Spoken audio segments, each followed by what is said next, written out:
السلام عليكم ورحمة الله وبركاته إن الحمد لله وحده والصلاة والسلام على من لا نبي بعد أما بعد அன்பார்ந்த சகோதரர்களே சகோதரிகளே தாய்மார்களே, அல்லாஹு தாலா இந்த இடத்தில் நம்மை ஒன்று சேர்த்தது போல் நாளை மறுமையில் சொர்க்கத்தில் உயர்ந்த சொர்க்கமான ஜன்னத்துல் ஃபிர்தௌஸ் என்ற சொர்க்கத்தில் என்னையும் என்னுடைய குடும்பத்தார்களையும் உங்களையும் உங்களுடைய குடும்பத்தார்களையும் ஒன்று சேர்ப்பானாக என துஆ செய்தவனாக இந்த உரையை ஆரம்பம் செய்கின்றேன்.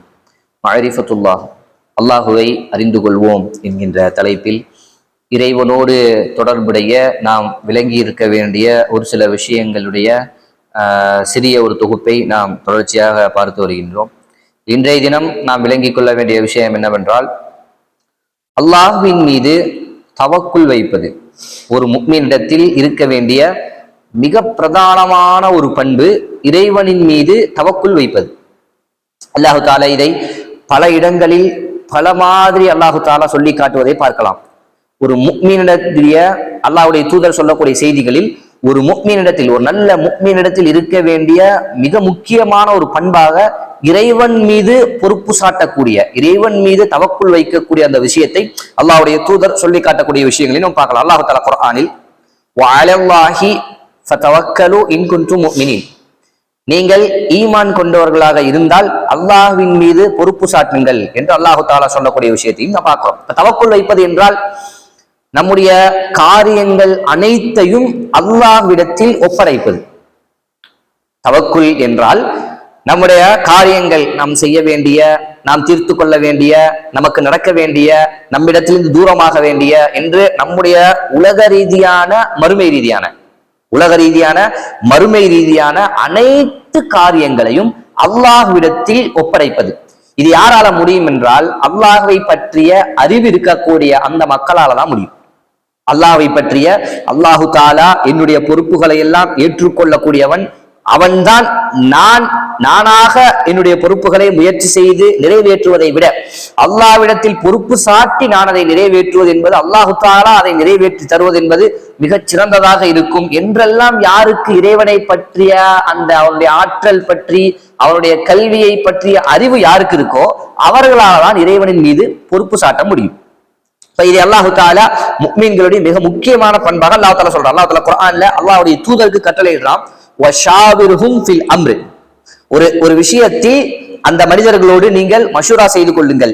ஃபஇதா அஸம்த, மஷூரா செய்த பிறகு ஒரு விஷயத்தில் நீங்கள் முடிவெடுத்து விட்டால் ஃபதவக்கல் அலல்லாஹ் இன்னல்லாஹ யுஹிப்புல் முத்தவக்கிலீன், அவர்களோடு மஷூரா செய்யுங்க.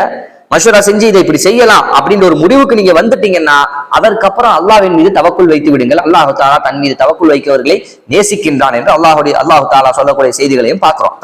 இந்த அளவிற்கு அல்லாஹு தாலா ஒரு முஃமினிடத்தில் அல்லாஹ்வின் மீது பொறுப்பு சாட்டுவதை அல்லாஹு தாலா விரும்புறான். ஒரு முஃமின் இதை இந்த ஒரு விஷயத்தை எப்படி பார்க்கலாம் அப்படின்னா, என்னுடைய காரியங்கள், இப்ப நான் நிறைவேற்ற வேண்டிய, நான் செய்து முடிக்க வேண்டிய என் தலையில் இருக்கக்கூடிய சுமைகளை ஒருவர் தானாக வந்து நான் பார்த்துக்கிறேன் அப்படின்னு இந்த உலகத்துல ஒருத்தர் கேட்டா அது உங்களுக்கு எப்படி இருக்கும்? நீங்க செய்ய வேண்டிய, நீங்கள் நிறைவேற்ற வேண்டிய உங்கள் மீது இருக்கக்கூடிய ஒரு கடமை, நீங்கள் நிறைவேற்ற வேண்டிய ஒரு செயல், அத ஒருத்தர் உங்கள்கிட்ட வந்து நீங்க விடுங்க, இதை நான் முடிச்சு தந்துடுறேன், நான் பாத்துக்கிறேன் அப்படின்னு உங்கள்ட்ட சொல்றார். அவர் மேல உங்களுக்கு முழுமையான நம்பிக்கையும் உண்டு. இவர் வந்து கேட்கிறாரு, இவர் சரியா செஞ்சு முடிக்கக்கூடிய ஒரு ஆள் எனக்கு தெரியும் அப்படின்னு இருக்காருன்னா உங்களுக்கு அந்த நேரம் எவ்வளவு நிம்மதியா இருக்கும், எவ்வளவு ராகத்தா இருக்கும். சரி, மத்த வேலைகள் நம்ம பார்க்கலாம், இந்த ஒரு விஷயத்தை இவர் முடிச்சு தந்துருவாரு அப்படின்ற ஒரு சிந்தனை வருமா இல்லையா? அல்லாஹு தாலா எல்லாத்தையும் நீ என்கிட்ட தா, நான் முடிச்சு தர்றேன்னு அல்லாஹு தாலா கேட்கிறான். அல்லாஹு தாலா எப்படி கேட்கிறான் அப்படின்னா, உன்னுடைய காரியங்கள் என்னவெல்லாம் உலக ரீதியாக மறுமை ரீதியாக உனக்கு என்னவெல்லாம் தேவை இருக்கோ, நீ எதையெல்லாம் செய்யணும்னு நினைக்கிறியோ எல்லாத்தையும் என் பொறுப்புல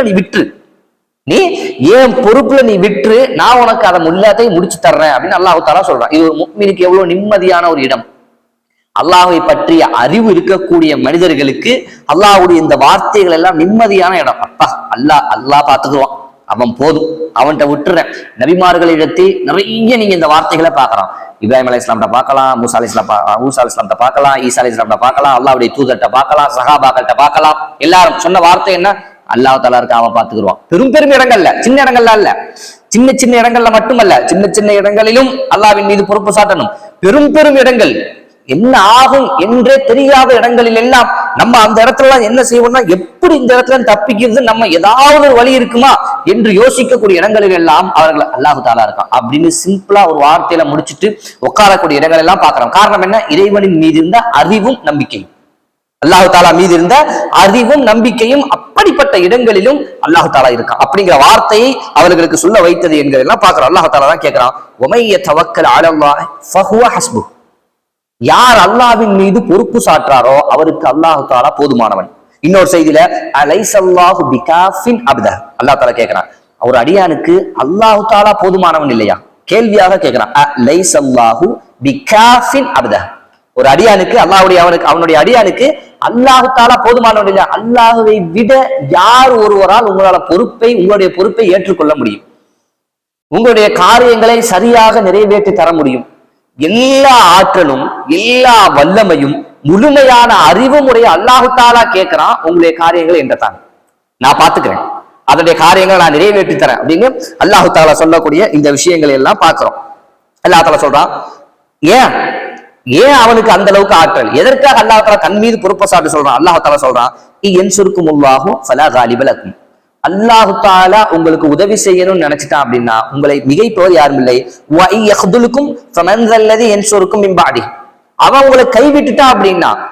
அவன் உங்களை கைவிட்டுட்டான் அப்படின்னா உங்களுக்கு உதவி செய்பவர்கள் வேற யார் இருக்கிறா? உங்களுக்கு உதவி செய்பவர்கள் யார் இருக்கிறா? வஅலல்லாஹி ஃபல்யதவக்கலில் முஃமினூன். ஈமான் கொண்டவர்கள் அவன் மீது பொறுப்பு சாட்டட்டும். அப்படின்னா அவன் மீது நீங்க பொறுப்பு சாட்டுங்க, அவனுடைய உதவி கிடைக்கும். அல்லாஹ்வின் மீது பாவமான காரியம் அல்லாத, குர்ஆன் ஹதீஸ் தடை செய்த காரியம் அல்லாத, மறுமை ரீதியான ஒரு விஷயமாக இருந்தாலும் சரி, இந்த உலக ரீதியான ஒரு விஷயமாக இருந்தாலும் சரி, அல்லாஹ்வின் மீது பொறுப்பு சாட்டக்கூடியவர்களுக்கு அல்லாஹ்வுடைய உதவி கிடைக்கும் என்று அல்லாஹு தாலா இந்த செய்திகளில் வசனங்களில் சொல்லக்கூடிய விஷயத்தையும் நம்ம பார்க்கிறோம். இந்த தவக்குல் அப்படின்னா என்ன அப்படிங்கிறத இப்னு ரஜப் ரஹிமஹுல்லாஹ் அவங்க சொல்றாங்க. என்னன்னா, இந்த உலக ரீதியா மறுமை ரீதியா ரெண்டு வாழ்க்கையிலையும் சரி, எனக்கு ஒரு நல்ல விஷயத்தை கொண்டு வந்து தருவதற்கும் சரி, என்னிடத்திலிருந்து கெட்ட விஷயங்களை நீக்குவதற்கும் சரி, இறைவன் மீது என்னுடைய உள்ளம் முழுமையாக சார்ந்திருப்பதற்கு பெயர் தான் தவக்குல். தவக்குல்னா என்னதுன்னா, உலக ரீதியாக மறுமை ரீதியாக ரெண்டுலையும் எனக்கு ஒரு நல்ல விஷயத்தை கொண்டு வந்து சேர்ப்பதற்கும் சரி, என்னிடத்திலிருந்து ஒரு கெட்ட விஷயத்தை, நான் விரும்பாத விஷயத்தை என்னை விட்டு நீக்குவதற்கும் சரி, முழுமையான ஆற்றல் உடையவன் அல்லாஹு தஆலா தான் என்ற உண்மையான நம்பிக்கையோடு உள்ளத்துல அல்லாஹ்வின் மீது நம்முடைய காரியங்களை சாட்டுவதற்கு பெயர் தான் தவக்குல் என்று இப்னு ரஜப் ரஹிமஹுல்லாஹ் அவர்கள் சொல்லக்கூடிய இந்த செய்தியை நம்ம பார்க்கிறோம். அப்ப இதெல்லாம் ஒரு முஃமின் கட்டாயமான முறையில அல்லாஹ்வின் மீது, இதை அல்லாஹு தஆலா எதிர்பார்க்கிறான் ஒரு முஃமின்ட்ட. இது இல்லாமல் போவது என்பது ஒரு முஃமினிடத்தில் இருக்கக்கூடிய ஈமானிய குறைபாடு. அல்லாஹ்வின் மீது பொறுப்பு சாட்டணும், உங்களுடைய கஷ்டங்களை எல்லாம் என்கிட்ட தாங்கன்னு அல்லாஹு தஆலா சொல்றான். அதை செய்யாட்டா அதை ஈமானிய குறைபாடு என்றும் அல்லாஹு தஆலா அப்படிப்பட்ட மனிதர்களை விரும்பாதவனாக இருக்கின்றான் என்பதையும் இந்த மாதிரி செய்திகள் நம்ம பார்க்கிறோம். இப்ப அப்படின்னா அல்லாஹு தஆலா எல்லாத்தையும் நான் பாத்துக்கிறேன்னு சொல்றான் அப்படின்னா, அப்ப எல்லாத்தையும் அல்லாஹ்ட்ட விட்டுட்டு நம்ம சும்மா உட்கார்ந்துடணுமா அப்படின்னு கேட்டா இல்ல. இந்த தவக்குலுடைய இடம் என்ன அப்படின்னா, உலக ரீதியாக எனக்கு ஒரு தேவை இருக்கு, நான் ஒரு விஷயத்தை செய்யணும், இதுல நான் அல்லாஹ் இடத்துல பொறுப்பு சாட்டணும். எப்படின்னா, என்னால என்ன முயற்சி அதற்காக இந்த உலகத்துல எடுக்க முடியுமோ, என்னுடைய சக்திக்கு உட்பட்டு என்னால எவ்வளவு முயற்சி எடுக்க முடியுமோ அந்த முயற்சியை நான் செஞ்சுட்டு அதற்கான முடிவை இறைவனிடத்தில் ஒப்படைப்பதுதான் தவக்குல் என்பது. இந்த ரெண்டும் இருக்கணும். தவக்குல் அப்படின்னா ஒண்ணு, அதை அல்லாஹ் பாத்துக்கிறோம் அப்படின்னு மொத்தமா அல்லாஹ்விட்ட விட்டுட்டு உட்காந்துறது இல்ல. சாப்பிடணும், தினமும் பசிக்கு சாப்பிடணும். இதுக்கு அல்லாஹ் மேல தவக்குல் வச்சுட்டு வீட்டுக்குள்ளேயே உட்கார்ந்தா சாப்பாடு கிடைக்குமா? கிடைக்காது. இதை தவக்குலா? இது தவக்குல்னு சொல்ல முடியாது. அதே நேரத்துல என்ன வேலையெல்லாம் பார்க்க முடியுமோ, அல்லாஹ் மேல எந்த ஒரு பொறுப்பு சாட்டுதலும் இல்லாம, அல்லாஹ் மேல நம்பிக்கை இல்லாம என்னெல்லாம் உலகத்துல செய்ய முடியுமோ இப்படி அலைஞ்சு திரிவதும் தவக்குலுக்கு மாற்றமானது. ரெண்டுக்கு மத்தியில இருக்கணும். அப்படின்னா என்ன? நம்மளால முடிஞ்ச ஒரு முயற்சிய நம்ம இந்த உலகத்துல செய்யணும். அதனுடைய முடிவு நம்மளுக்கு தேவையான விஷயத்தை அல்லாஹு தஆலா கொண்டு வந்து சேர்ப்பான். அதில் நிறைவாக வந்தாலும் அது அல்லாஹு தஆலா தந்ததுதான், நான் நினைச்சதற்கு அதிகமாக வந்தாலும் அது அல்லாஹு தஆலா தந்ததுதான், நான் முயற்சி செஞ்சதை விட கம்மியாக வந்தாலும் அது அல்லாஹ் தஆலா தந்ததுதான் என்ற நிம்மதி தவக்குல் இருக்கும்போதுதான் வரும். நீங்க ஒரு முயற்சி செய்றீங்கன்னு வைங்க, பெரும் ஒரு முயற்சி செய்றீங்க இந்த உலகத்துல ஒரு விஷயத்துக்காக, அந்த விஷயம் நீங்க முயற்சி செஞ்ச அளவுக்கு உங்களுக்கு கிடைக்கலன்னு வைங்களேன், கம்மியா கிடைச்சிச்சுன்னு வைங்களேன், நீங்க தவக்குள் உள்ள ஒரு மனிதராக இருந்தா மட்டும்தான் அதை உங்களால அங்கீகரிச்சுக்க முடியும். ஏன்னா உங்களுக்கு தெரியும், நான் முயற்சி எவ்வளவு செஞ்சாலும் சரி, அல்லாஹ் தஆலா மீது நான் பொறுப்பு சாட்டியிருக்கேன், அவன் எனக்கு எவ்வளவு தரணும்னு நினைக்கிறானோ அந்த விஷயம் மாதிரி கொண்டு வந்து சேர்ப்பான் என்ற நம்பிக்கை அல்லாஹ்வின் மீது தவக்குள் இருக்கக்கூடிய மனிதர்கள் தான் முடியும். தவக்குள் இல்லைன்னு வைங்களேன், நீங்க என்ன முயற்சி செஞ்சீங்களோ அதற்கான ரிசல்ட்டை நீங்க எதிர்பார்ப்பீங்க. நீங்க எவ்வளவு முயற்சியை நீங்க போட்டீங்களோ அதற்கான ரிசல்ட்டை நீங்க எதிர்பார்ப்பீங்க. அது கிடைக்காது. அது ஒரு கால் கூடவும் கிடைக்கலாம், அதே அளவும் கிடைக்கலாம், குறைவும் கிடைக்கலாம். அல்லாஹ் தஆலா எப்படி நமக்கு நாடி இருக்கானோ அது வந்து சேரும். தவக்குள் உள்ள மனிதராக இருந்தால் சரியாக புரிஞ்சுக்குவாரு. தவக்குள் இல்லாத மனிதராக இருந்தா புலம்ப ஆரம்பிச்சிருவார். அப்படி பண்ணன, அவ்வளவு கஷ்டப்பட்டன, அவ்வளவு முயற்சி செஞ்சன, அவ்வளவு போராடுன என்றெல்லாம் பேசிக்கிட்டு இருப்பார். ஏன்னா அவர் முயற்சி செஞ்ச அளவுக்கு வந்து சேர்ந்திருக்காரு. தவக்குள் உள்ள மனிதராக இருந்தா எவ்வளவு முயற்சி செஞ்சாலும் சரி, வந்தது அல்லாஹ் தஆலா தந்தது. வந்தது நான் அல்லாஹ் மீது பொறுப்பு சாட்டின, அவன் எனக்கு இவ்வளவுதான் தந்திருக்கான், இதுதான் எனக்கு சிறந்தது, இதை விட கூட வருவது எனக்கு சிறந்தது கிடையாது என்ற ஒரு நம்பிக்கையில தவக்குள் உள்ள மனிதர் வருவார் அப்படிங்கிறதையும் பாக்குறோம். இப்ப அல்லாஹ் தஆலா குர்ஆன்ல மூசா அலைஹிஸ்ஸலாமுடைய சம்பவத்தை அல்லாஹ் தஆலா சொல்லி காட்டுறோம். ஒரு அம்மா வரத மதியன, அதாவது அல்லாஹ் மூசா அலைஹிஸ்ஸலாம் அவர்கள் மதியனிற்கு அங்க அவருடைய பூமியில ஒரு மனிதரை ஒரு பிரச்சனையில அல்லாஹ் மூசா அலைஹிஸ்ஸலாம் ஒரு மனிதரை அடிப்பாரு, அவர் இறந்து போயிடுவாரு. அதனால அங்க இருந்து மூசா அலைஹிஸ்ஸலாம் தப்பிச்சு அந்த அரசன் ஃபிரௌன்ட்ட மாட்டினா கொலை செஞ்சிருவான் என்ற அடிப்படையில் மதியனுக்கு மூசா அலைஹிஸ்ஸலாம் வருவான். வந்ததற்கு பிறகும் வஜத அலைஹி உம்மத்தன் மினன் நாஸி யஸ்கூன வ வஜத மின் தூனிஹிம் இம்ராத்தைன். அங்க இருக்கக்கூடிய ஒரு சில கூட்டம் என்ன செய்யறாங்க அப்படின்னா, அங்க இருக்கக்கூடிய ஒரு கிணத்துல இருந்து தண்ணி இறைச்சிக்கிட்டு இருக்காங்க. அங்க இருக்கக்கூடிய கிணத்துல இருந்து தண்ணி இறைச்சிக்கிட்டு இருக்காங்க. அந்த ரெண்டு பெண்களை பாக்குறாங்க, அவங்க மட்டும் ஓரமா தனியா நின்றுட்டு இருக்காங்க.